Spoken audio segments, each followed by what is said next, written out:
New York, thank you so much. I'm Kaylee Lyons alongside Joe Matthew here in Washington, where up until last Thursday, we were all captivated by the proceedings in New York of the first ever criminal trial of a former president. And of course, it was on Thursday that Donald Trump was found guilty of 34 felony counts of falsifying business records. We know very well how Donald Trump feels about this conviction. He plans to appeal it. He maintains his innocence of these crimes and also continually suggests that this is a persecution, a political persecution, that the justice system is being weaponized against him. And it raises the question whether he would look to potentially weaponize it in return if he does indeed win another go at the White House come November. He was asked a question about this in an interview on NewsMax yesterday, and this was his response. Nobody wanted to bring it until I decided to run, and then was beating everybody by a lot, and then was beating Biden by a lot in the polls. But, you know, it's a very terrible thing. It's a terrible precedent for our country. Does that mean the next president does it to them? That's really the question. He said more than that. That's really the question. It's very possible that it's going to have to happen to them. And this is not new, Kaylee. The former president already said in the wake of the documents case being announced, quote, "I will appoint a real special prosecutor to go after the most corrupt president in the history of America, Joe Biden, and go after the Biden crime family," unquote, tying in Hunter Biden as well into the conversation. As we assemble our panel for their take on this and some of the other stories we're following, Jeannie Shanzano, Bloomberg Politics contributor and senior democracy fellow with the Center for the Study of the Presidency and Congress, joined today by Lisa Camuso-Miller, Republican strategist, former communications director at the RNC, host of the Friday Reporter podcast. I guess we get back to a question I already asked Denver Riggleman earlier this hour, Lisa. Do you actually take Donald Trump at his word? I absolutely do. I thought Denver's comments about the former president were absolutely spot on. I thought that he was right. I think that it's a calculated mistake that members have made and Republicans have made over and over again to not accept him and not take him for his word. If you and I remember, the four of us probably were on just months ago talking about the fact that the reason why people were speculating that Donald Trump got into the race as early as he did was because he was already anticipating that there were going to be charges brought against him. And he was seeing that as an opportunity to perhaps make sure that some of that didn't happen to him. And now, of course, it has. And he's changing history just like he always is. He changes the rules and he changes the sort of the facts to his own benefit. So, yes, I think we should accept him for his word. And I think that it's the challenge that I think Republicans are going to have to make over and over again about how much they defend what he has to say, because he keeps saying these things that are concerning and that are worrisome. The American people don't want more investigations. What they want is for the American electeds to get back to work and to help them with the issues that they are elected to fix, right? And so this just becomes another back and forth between Donald Trump and Joe Biden, and it's going to continue to go on. As I mentioned earlier in the broadcast, is that this is the kind of election that we're going to see over and over again, the back and forth, and Donald Trump creating sort of these stories that are going to be ones that we have to respond to. Well, Jeannie, when we consider the prospects of this actually happening, should Donald Trump win in November, isn't this just as much about who he surrounds himself with, who would be leading Donald Trump's Department of Justice as Attorney General? Absolutely. And he said that. He said you get the right person in there. He equated it to getting the right builder, the right contractor in place. You can do great things, he said.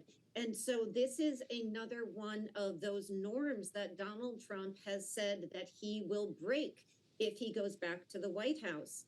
And when you think about it, this is not just Donald Trump, and I want to stress that. You are hearing it all throughout his base, from Steve Bannon, who is a big voice for Donald Trump's base, who are talking about prosecuting and jailing Alvin Bragg, the Manhattan DA. You're also hearing calls for Republican, red state public officials, DAs, if you will, to start charging Democratic public officials. So this is a real possibility, and I would just stress it is much, much bigger than Donald Trump, although he is certainly the leader at this point in terms of this movement.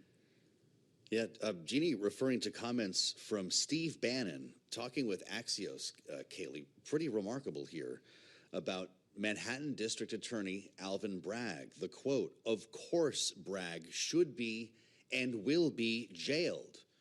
he said in this interview, pointing to the 14th Amendment equal protection, the 4th Amendment outlawing unreasonable searches and seizures, plus, quote, scores of other laws. Jeannie, should the Manhattan DA prepare to go to jail if Donald Trump's elected? You know, I hope not. I have big questions and challenges with the prosecution, but, you know, that is not the response. But this is the reality we are living in, and you're hearing this.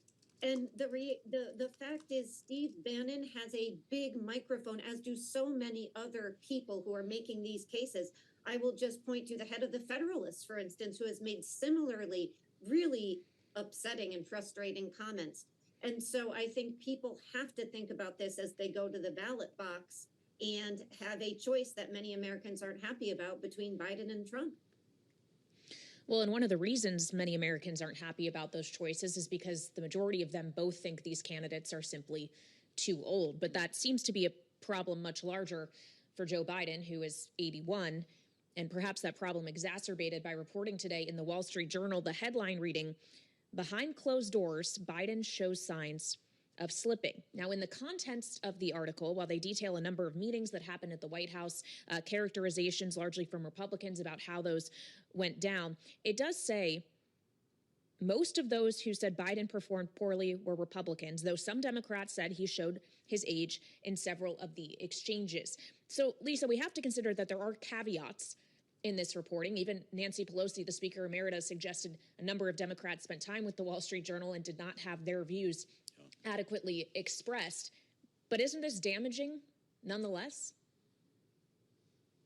It's absolutely damaging. But this is the Wall Street Journal, which to me is another sort of outreach and another sort of voice that people look to for Republican points of view, regardless of how you feel about the Journal or how you feel about the ownership of the Journal. It is one of those things that people are starting to say maybe that's a little bit irresponsible for them to have talked about that and not necessarily about how his administration is governing.